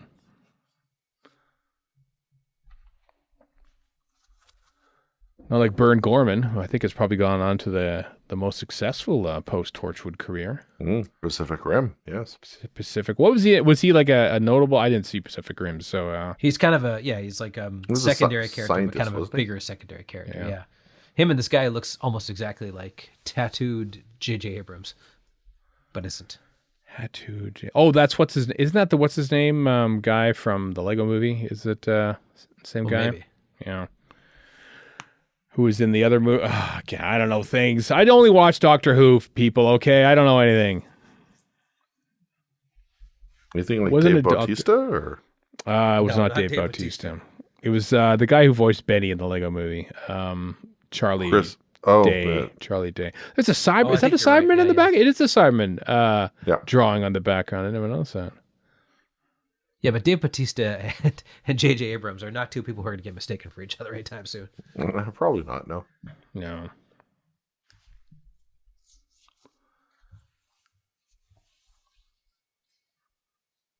The actor who played Mary was in Waterloo Road. Remember what Waterloo Road won an award over Doctor Who? Nope. Do not That's because we remember had that at all. Waterloo Road award-winning director Joss Agnew. Joss Agnew on our first non-main stage live show at Gallifrey. Yeah, and we chided him for that and kicked him off the stage 3 minutes into his panel. How dare you direct a television show be deemed better than Doctor Who? That seems like reasonable behavior Yeah. on our part. She voiced a character in Fable 3, a video game, which was the video game that came with my Xbox 360 that I bought. So I played that game quite a bit, actually. Who did, Gwen or Tosh? Mary. Mary. Oh, Mary, okay. I think I got that game and never played it. Really? Oh, well, it's a good game. I liked it. I mean, it seems somewhat quaint by today's standards now, but from 2010. 2010 was the year of BioShock. That looks like a spaceship from Star Wars. Star Trek: The Next Generation video game that came out, and I can't remember the name of the race. It was a race created for the video game proper, but it reminds me of the spaceship from that video game that was for like Super NES and Genesis. I was going to say, there was Star Trek. This is all new to me. I didn't know there was a TNG. Oh, it's so good. I loved that game. I've watched a playthrough of it. You can watch a playthrough of it on YouTube, but I also have an emulator, and I've played it a few times still since I had a Genesis. Didn't know this existed. It's such a good game. I love that game. I don't know the name of it though, Warren, but anyway, Well, it's called Star Trek: The Next Generation. Well, it's called Futures something Past. else. Futures Past. Is that what the name of it is? Yeah, surprisingly, this hasn't shown up on the Nintendo Switch Super NES store. Well, it's like from store, 1993, 94. Because if you subscribe to Nintendo Direct for like $30 a year, you get all these old NES and Super NES games. Oh. But you don't get that one. Oh. Sure, it's a licensing nightmare. Yeah, it is Futures Past. I think it was called Echoes from the Past and Sega Genesis. There we go, 94. Yeah. I enjoyed that game. Anyway, the spaceship of the species race in that one reminds me of that prop that we just saw there. Even the Super NES Star Wars games were great too. Oh, Super Star Wars. Yeah, those are awesome games. Not as good now. I played it a little bit. Oh, I remember enjoying these. It's a little difficult now, but they're maybe a little difficult, but maybe also just because, we have had many other Star Wars games since then, like, Star Wars Lego and stuff. That have more than 2 dimensions to them. Yeah. Anyway, Torchwood's playing out. Probably a decent episode. But Jack has appeared for like his 3 scenes in this episode. But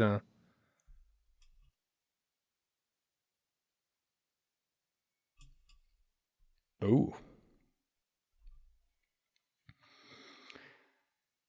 I seem to recall this that they were in a relationship of some sort, but I don't remember the. I don't remember anything about this, guys. I got to tell you. I don't either. No. It looks very Coronation Streety right now. It does a bit, doesn't it? It looks very kitchen sinky. Yeah. Yeah.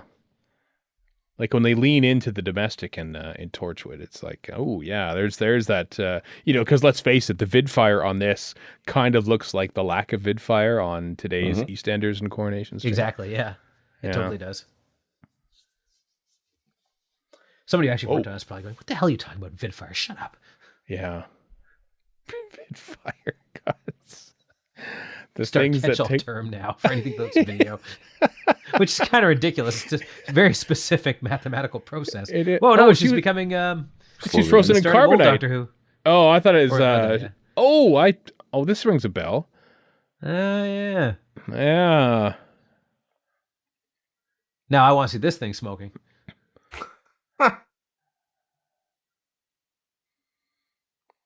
Hello, I'm a cutscene. Yeah. In Fable 3, perhaps. I seem to recall in the Halo games, like, there's one group of enemies you fight, and then there's another fish-based group of enemies you fight, and all the nerds were getting very excited about these fish enemies, and I saw them, and I was like, I don't see what the big deal is. I'm battling Haddocks. Who cares? Like, whatever, nerds. And now Captain Haddock from Tintin. For a second there, she looked almost like Jodie. Is it the hair? It was kind of the reverse regeneration happening. Yeah. And the hair, probably, yes. Like the eyeliner. Dark eyeliner. Because, By the way, just continue with the video game thing. I always find it funny when video game nerds are going on how great a story is, which can happen in a game, but most of the time doesn't. Like, I played The Last of Us Part 1, and I'm like, why is this being praised? It's just a zombie game. Big deal. Has anybody read a book? No? Okay, never mind, gamers. What a great story. I mean, it's a good game, but calm down. I don't like zombies. I don't like them. They scare me. And I don't like playing video games with zombies. Yeah, I disagree. I'm a fan of the video game zombies. I will. Anthony Johnston, who you might have come across in various circles, Warren. I'm not too sure. I found out after the fact that he wrote the Dead Space video games. I did know that. Those are great games. Oh my God, the first game and well written, terrifying. I never finished it. I was like, no, I can't. I'm out. I'm out. Yeah. Can't do this. It was such a scary game. In that vein, and I've said this before, Alien Isolation is a. You're not getting our Dead Space game, or maybe you will, but that is a good substitute for Dead Space.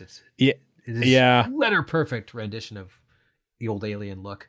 It was first person, and I don't do well with first person. I did try it like for a couple seconds, like this looks like it would be really good, but I can't do it.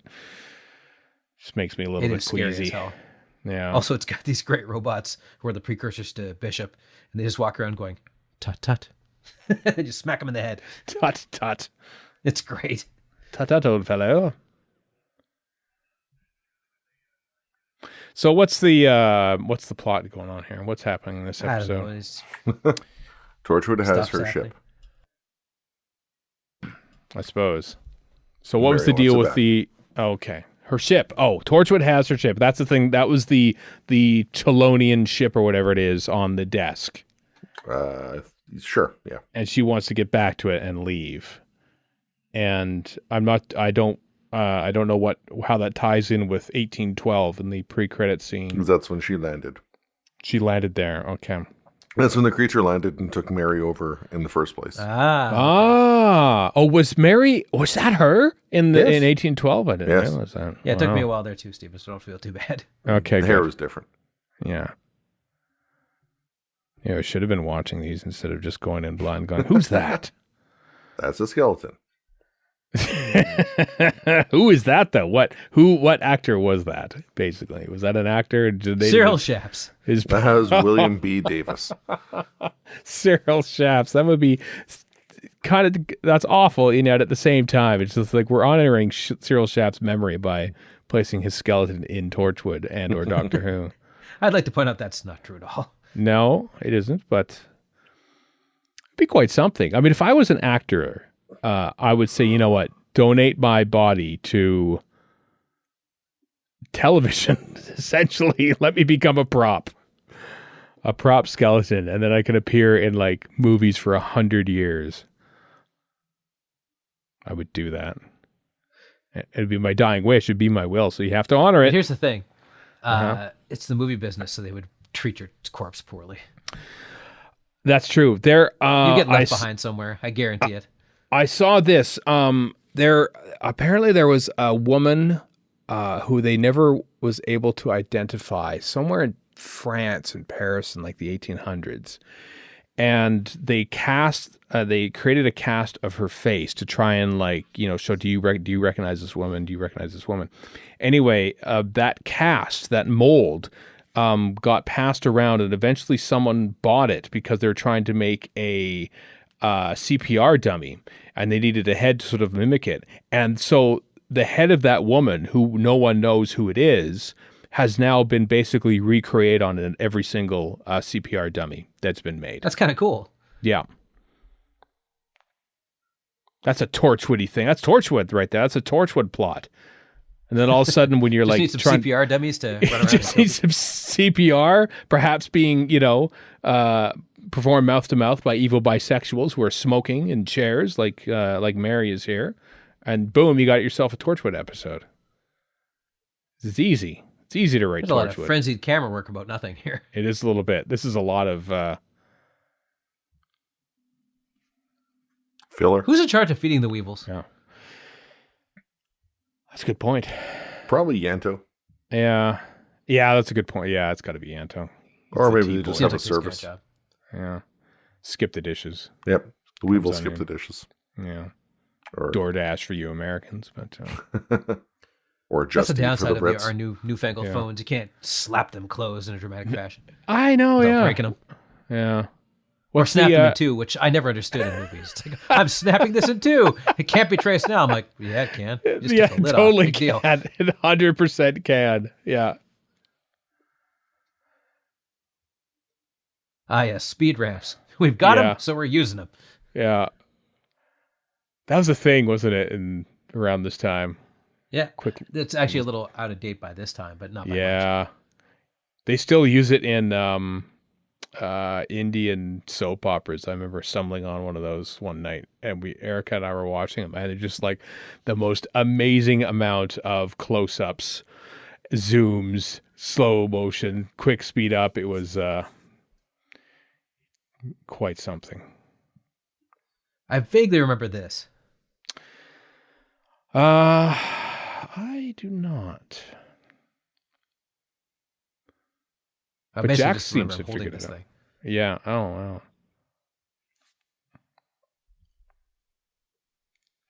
This is important stuff that Jack is dispensing here, i.e. the plot.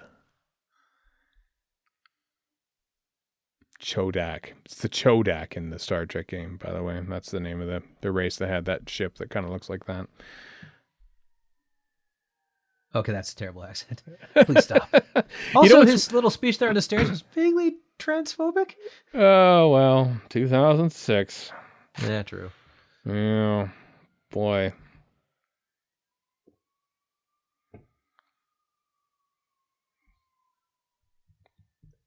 Jack knows stuff. It's weird You know hearing they wanted John. to call this something about Mary. Yeah, they could have done it. They could have done it, right? I mean, it was right there.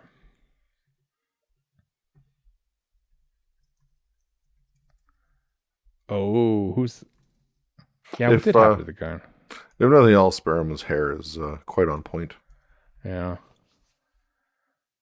It kind of looks like a Sarah Jane Adventures alien. Maybe it was actually. I think there's a really similar one. Yeah. Yeah, so here's the bit where Mary gets taken over. Ah, thanks, Chris. You've done your homework on this one, or you've been paying I've just been attention. paying By attention. which you mean paying attention, yes. Which is the equivalent of doing homework here. Well, that's how we'll do it. Warren and I will blather on about video games and VidFire, and then you can actually watch the episode and inform us about Do your what's job, going on. like us Yeah. shirkers. Yeah. When we get there, I might do that for episode 10 because I quite like episode 10. But Out of Time. That one's called Out of Time, right? yeah, The glowing eye thing isn't bad. Yeah, that was all right, actually. Yeah.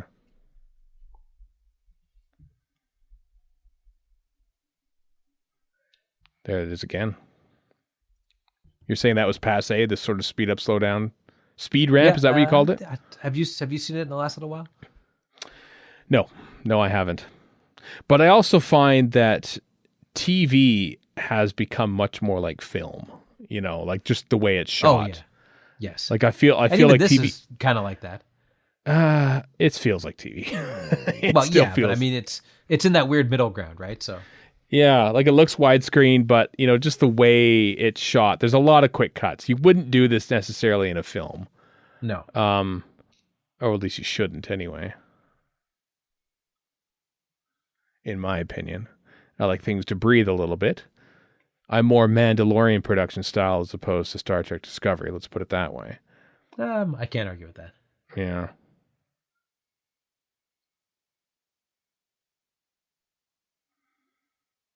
I would like to edit a TV show because I just feel like, you know, I wouldn't necessarily think to put this many. I'd sign you up tomorrow. I'm sure it's very easy to get that.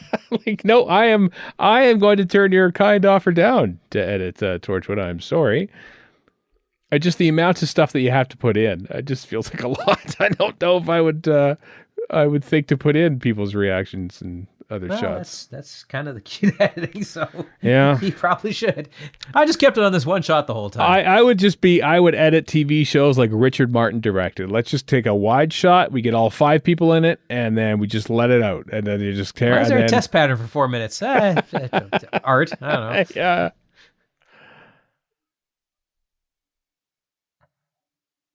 Oh, that's right. She had a thing for Owen, but he didn't have a thing for her. I forgot about Yeah, that. dirty dog.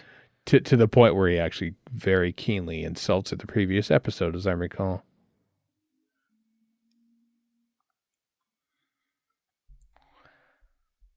I don't think she has a connection. I think Mary's evil because she smokes. That's I was crossing my fingers you weren't going to say because she's bisexual. Smokes that I can too. go for. that was that the too. second. That was the second option, probably. That was the implication. Yeah. Yeah. Evil bisexual. Obviously the worst being in the universe.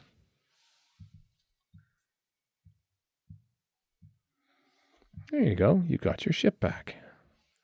Oh, can I get your ship back?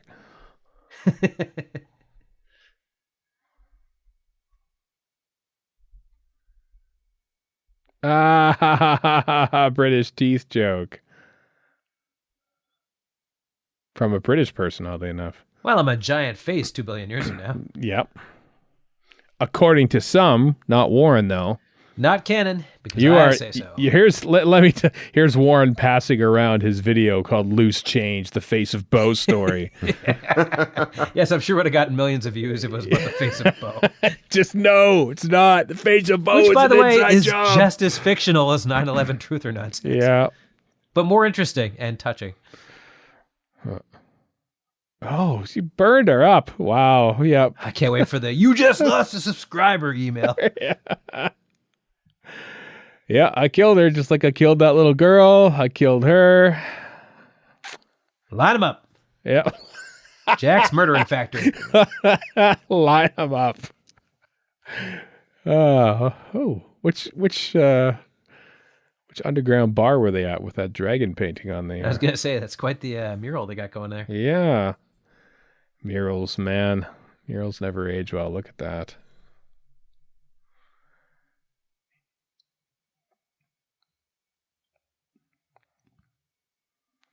Everything, literally every single thought. Just say it.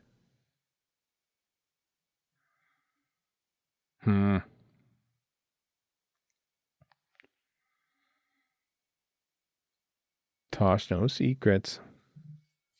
That she'll never do anything with, probably. Yeah, probably not. Or maybe she does. I don't remember. I don't remember either. No. I forget how this Gwen Owen tryst ends.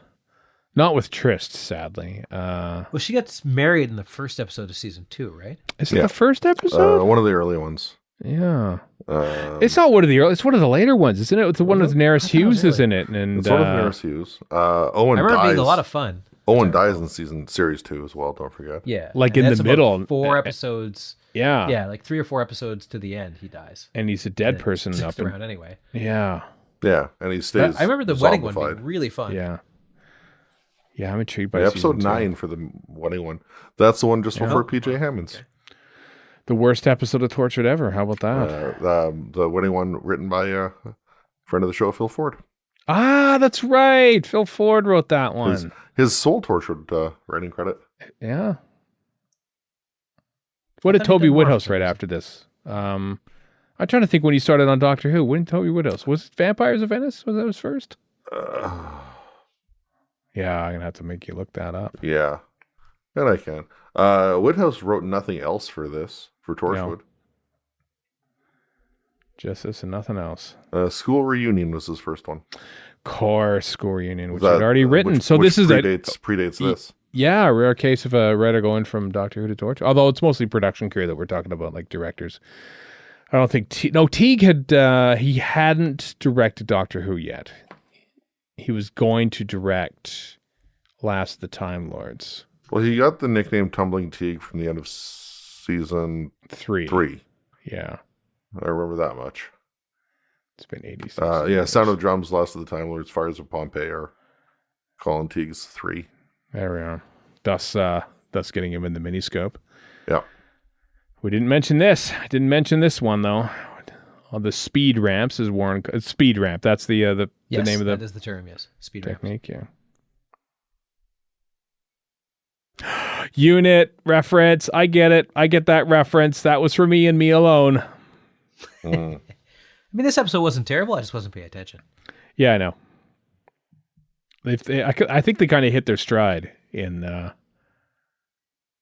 middle episodes, despite hey, what if Tosh had a relationship with an evil space lesbian, because they're all evil.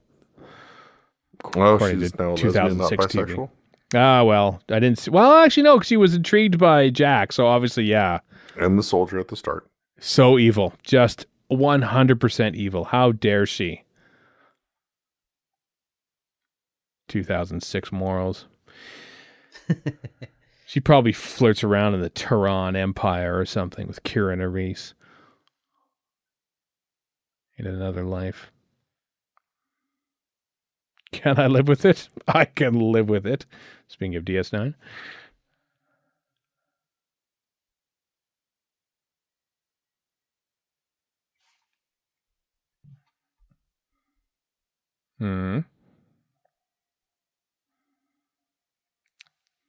It's been nice getting to know Tosh a little bit here. You know, how we paid attention and stuff. Yeah. She's a good actor. I'm just saying, I was paying attention. Yeah. Actually, I think one of Naoki Mori's one of my favorite performances of hers is her photobombing or trying to dismantle Yanto's shrine in that quick Twitter video that Gareth David Lloyd put up, as I recall. Mm-hmm. That was funny. Made me laugh. How much did they spend on all helicopter footage in Torchwood? My God. They must have just told him, just do it. Watching this reminds me of the Apple TV screensaver. Does kind of, yeah. Does. Totally. Oh, yeah, totally. I love the Apple TV screensaver. Those are some great stuff. I don't think they go to Cardiff, though, Stanley. Torchwood. Slow motion. I mean, who would, right? Yeah. Oh, boy. I'm watching this closely because they don't spoil anything. Or I don't know if they spoil it. Did they spoil it? Oh, it is. Okay. I wasn't sure if they would. Is that Rassilon's glove? It might actually be Rassilon's glove. 100% Rassilon's, yeah. Saw Paul Casey in there as the Weevil. Of course, Doctor Who veteran. He always played the Weevil. He did, yeah. At least we saw one because, if there was no Weevil, then we would have seen no Weevil. There you go. There's or heard no editor, Weevil. Which, by the way, Stephen, is what you should be doing before editing this show. What's it I do mean? What? Being an assistant editor, so you can learn the ropes as it were. Oh, I thought you meant this podcast. Yeah, no, I should learn. I should learn what to do, Warren. It's important that I do this to learn how to edit a television show. A TV show. Torchwood specifically.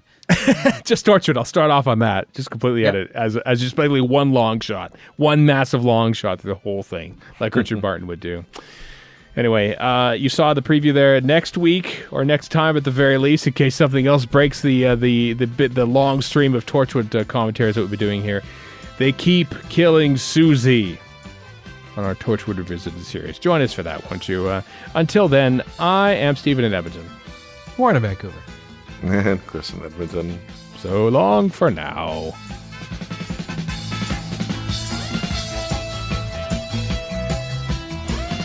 You've been listening to Radio Free Skaro. Find us online at radiofreeskaro.com. Follow us on Twitter and Tumblr at Radio Free Skaro. Subscribe to us on iTunes and donate to the show at patreon.com/Radio Free Skaro. Thank you.